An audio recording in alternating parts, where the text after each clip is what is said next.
ऐसी समस्याओं से के कारण से उनके परिवार में किसी प्रकार से भूख के कारण से कोई समस्या पैदा ना हो। आपने देखा होगा कि 80 करोड़ परिवारों तक उन प्रधानमंत्री गरीब कल्याण योजना के माध्यम से सुव्यवस्था सुचारू रूप से आगे बढ़ाने के लिए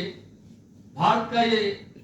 प्रधानमंत्री गरीब कल्याण योजना का 80 करोड़ परिवार तक अन्न को पहुंचाने का काम किया। 200 करोड़ लोगों से ज्यादा वैक्सीन देने का काम किया। और उसके साथ साथ में आपने अनुभव किया होगा इन 9 वर्षों में आर्थिक दृष्टि से जो परिवार ऐसे हैं जो कभी अपने मकान का सपना भी नहीं देख सकते थे कि हमारा कभी मकान होगा, प्रधानमंत्री आवास योजना के माध्यम से उनके अपना भवन हो जाए, अपना मकान हो जाए। देश में ऐसे 11-12 करोड़ से ज्यादा परिवारों को प्रधानमंत्री आवास योजना का लाभ मिला और वो लगातार उस प्रकार से सरकार आगे कदम बढ़ा रही है। देश के यशस्वी प्रधानमंत्री आदरणीय नरेंद्र मोदी जी, उनका लगातार ये प्रयास है कोई जन ऐसा ना हो जो जिसका अपना भवन अपना मकान ना हो। उसके साथ में ही वर्षों वर्ष से किस प्रकार से जन व्यवस्था को लेकर हमारे ग्रामीण क्षेत्र में कितनी दूर से मेरी माता मेरी बहनों को पानी लेकर आना पड़ता था, बहुत कठिन समस्या थी, पूरा दिन लग जाता था। लेकिन इन 9 वर्षों में जल मिशन के माध्यम से देश में उन सारे परिवारों तक नल जल योजना के माध्यम से पानी पहुंच जाए, ये प्रयास देश के हर कोने में चल रहा है। और आज 11 करोड़ से ज्यादा ऐसे परिवारों में जल नल योजना के माध्यम से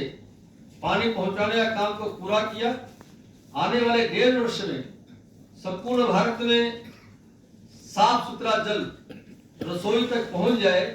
इसकी व्यवस्था करने का काम भारत की सरकार कर रही है। अब मित्रों, कई बार जीवन में किसी परिवार में कोई बीमार हो जाए तो बीमारी के कारण से उसका परिवार का संपूर्ण व्यवस्थाएं अर्थव्यवस्था टूट जाती है। उसके कारण से वो कहां जाए, किस प्रकार से इलाज कराए, उसके सामने बहुत बड़ी समस्या पैदा होती है। इन 9 वर्षों में इस देश के अंदर अनेक मेडिकल कॉलेजों का निर्माण के साथ साथ में और एम्स जैसी बहुत सुव्यवस्थित व्यवस्था और व्यवस्था के साथ में केंद्र की सरकार और देश के यशस्वी प्रधानमंत्री आदरणीय नरेंद्र मोदी जी का आयुष्मान भारत, उसके माध्यम से 5 लाख रुपए तक का एक नया पैसा खर्च किए बिना अगर कोई किसी के परिवार में आर्थिक दृष्टि से कमजोर बीमार हो जाए, उसका सरकार इलाज करवाए, उसके माध्यम से इलाज हो, यह संपूर्ण व्यवस्थाओं को आगे बढ़ाने का काम इन 9 वर्षों में हुआ है। और 50 करोड़ से ज्यादा इसका लाभ उन परिवारों को मिला है जिनको आयुष्मान भारत का कार्ड के माध्यम से इलाज हुआ। लेकिन इसके साथ में आपने देखा होगा कि गुवाहाटी में भी एम्स का जो है इतना, कभी आपको जाना हो का सौभाग्य हो तो वैसे तो कहते हैं हॉस्पिटल जाना नहीं चाहिए, परंतु कभी जरूरत पड़े तो अगर जाना पड़ेगा तो आपको जरूर उसका अनुभव करना चाहिए कि इतना सुंदर कैंपस, मैं तो दिल्ली का रहने वाला हूँ, दिल्ली में भी इतना सुंदर कैंपस बना नहीं है जैसा एम्स का यहाँ गुवाहाटी के अंदर बना है। तो कभी आपको उधर जाना हो तो मुझे लगता है कि जरूर देखना चाहिए। और हम वहाँ पर गए थे तो डॉक्टरों से भी हमारी बातचीत थी, बहुत सुंदर व्यवस्था के साथ में, एक दिल्ली तक जाने की किसी को जरूरत नहीं है, वहाँ इलाज की पर्याप्त व्यवस्था है। और आपने यहाँ भी देखा होगा जिस जगह पर हम बैठे हैं यहाँ मेडिकल कॉलेज बनकर तैयार हो गया, कैंसर कॉलेज बनने की स्थिति में है। और हमारे यहाँ पर शायद परिषद के जो मेंबर हैं उनके 26 है, 26 की 26 जगह खेल के मैदानों को बनने का हमने काम को पूरा किया है, ताकि आने वाला जो भविष्य है उसको खेल के माध्यम से किसी प्रकार के कोई कठिनाई ना हो। और आप ये अनुभव करेंगे कि देश की 65 साल की आजादी के बाद देश के हर जगह पर बिजली का प्रबंध हो जाए, ये एक ऐसा मुद्दा था जिस मुद्दे को लेकर हर जगह पर सरकार को पहुंचना चाहिए था। परंतु देश के प्रधानमंत्री आदरणीय नरेंद्र मोदी जी ने लाल किले से कहा था कि कोई गांव 5 वर्षों में ऐसा नहीं रहेगा जिसमें बिजली ना पहुंचे। और मैं आज आपके माध्यम से अभिनंदन करता हूं कि उनका जो शब्द निकला था, उन्होंने संपूर्ण देश के अंदर बिजली पहुंचाने का काम किया और धीरे धीरे करके 24 घंटे बिजली आ जाए, इसका प्रबंध जैसे ऊर्जा के माध्यम से, लेकिन सौर ऊर्जा के माध्यम से पूरे देश में अनेक प्रकार की योजनाओं को लेकर सरकार चल रही है। मुझे लगता है कि पहले कोयले के साथ में हमारा जो गैस के साथ में अनेक प्रकार की चीजें और जुड़ी थी, परंतु आज सरकार सौर ऊर्जा के माध्यम से सब चीजों को बनाने का काम कर रही है और कुछ दिनों में 24 घंटे पूरे देश में बिजली का प्रबंध हो,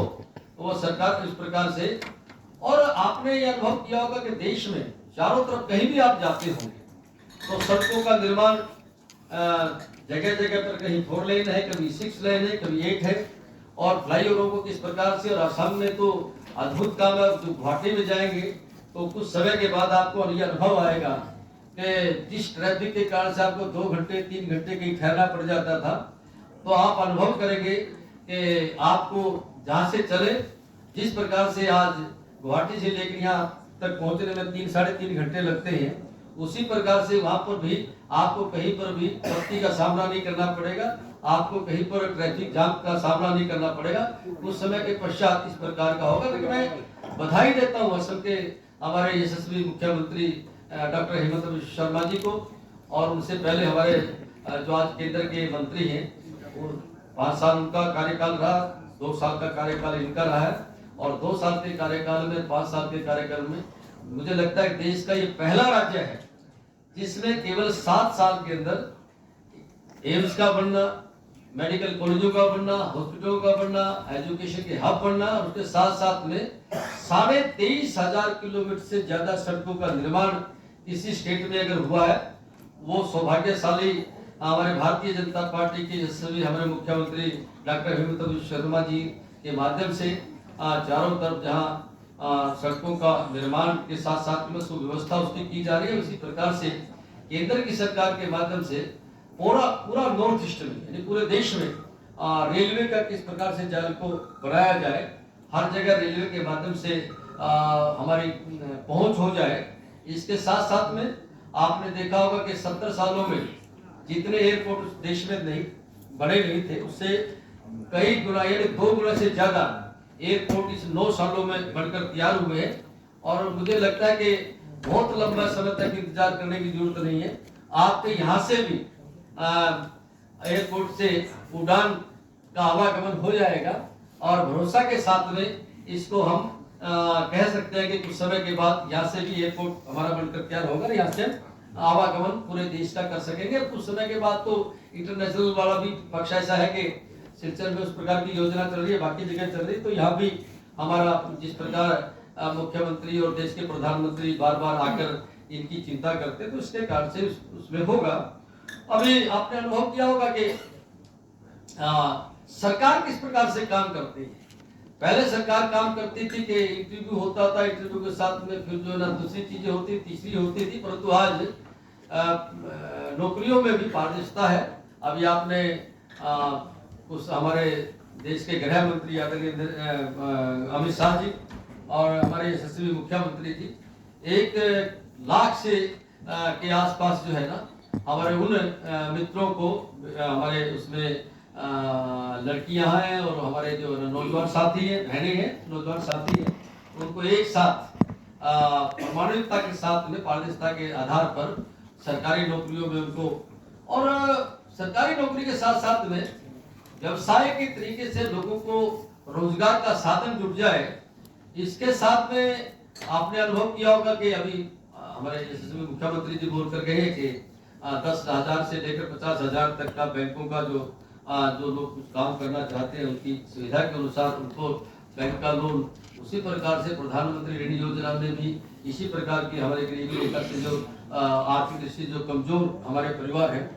वो अपने पैरों पर खड़े हो जाए और बैंक उनके साथ में सीधा लेन देन करे। और जिस समय बैंक की जब बात आती थी तो शुरू में जब प्रधानमंत्री जी ने कहा कि हर ऐसे व्यक्ति का खाता खुलना चाहिए जिसका अब तक बैंक में कभी आवागमन नहीं हुआ,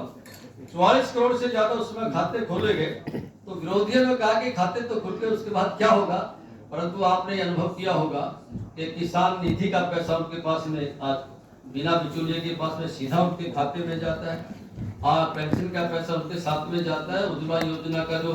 हमारा जो गैस का कनेक्शन दिया गया है उसकी सब्सिडी का पैसा उनके पास में जाता है। जो प्रधानमंत्री की योजना के तहत जो शौचालय बनाए जा रहे हैं उनका पैसा उनके, यानी कुल मिलाकर जो है जो सरकार के जो कदम उठे और प्रधानमंत्री जी की जो दूरदृष्टता है उसमें से बिचौलियों का किसी प्रकार से जो आतंक रहता था उसको साफ सुथरी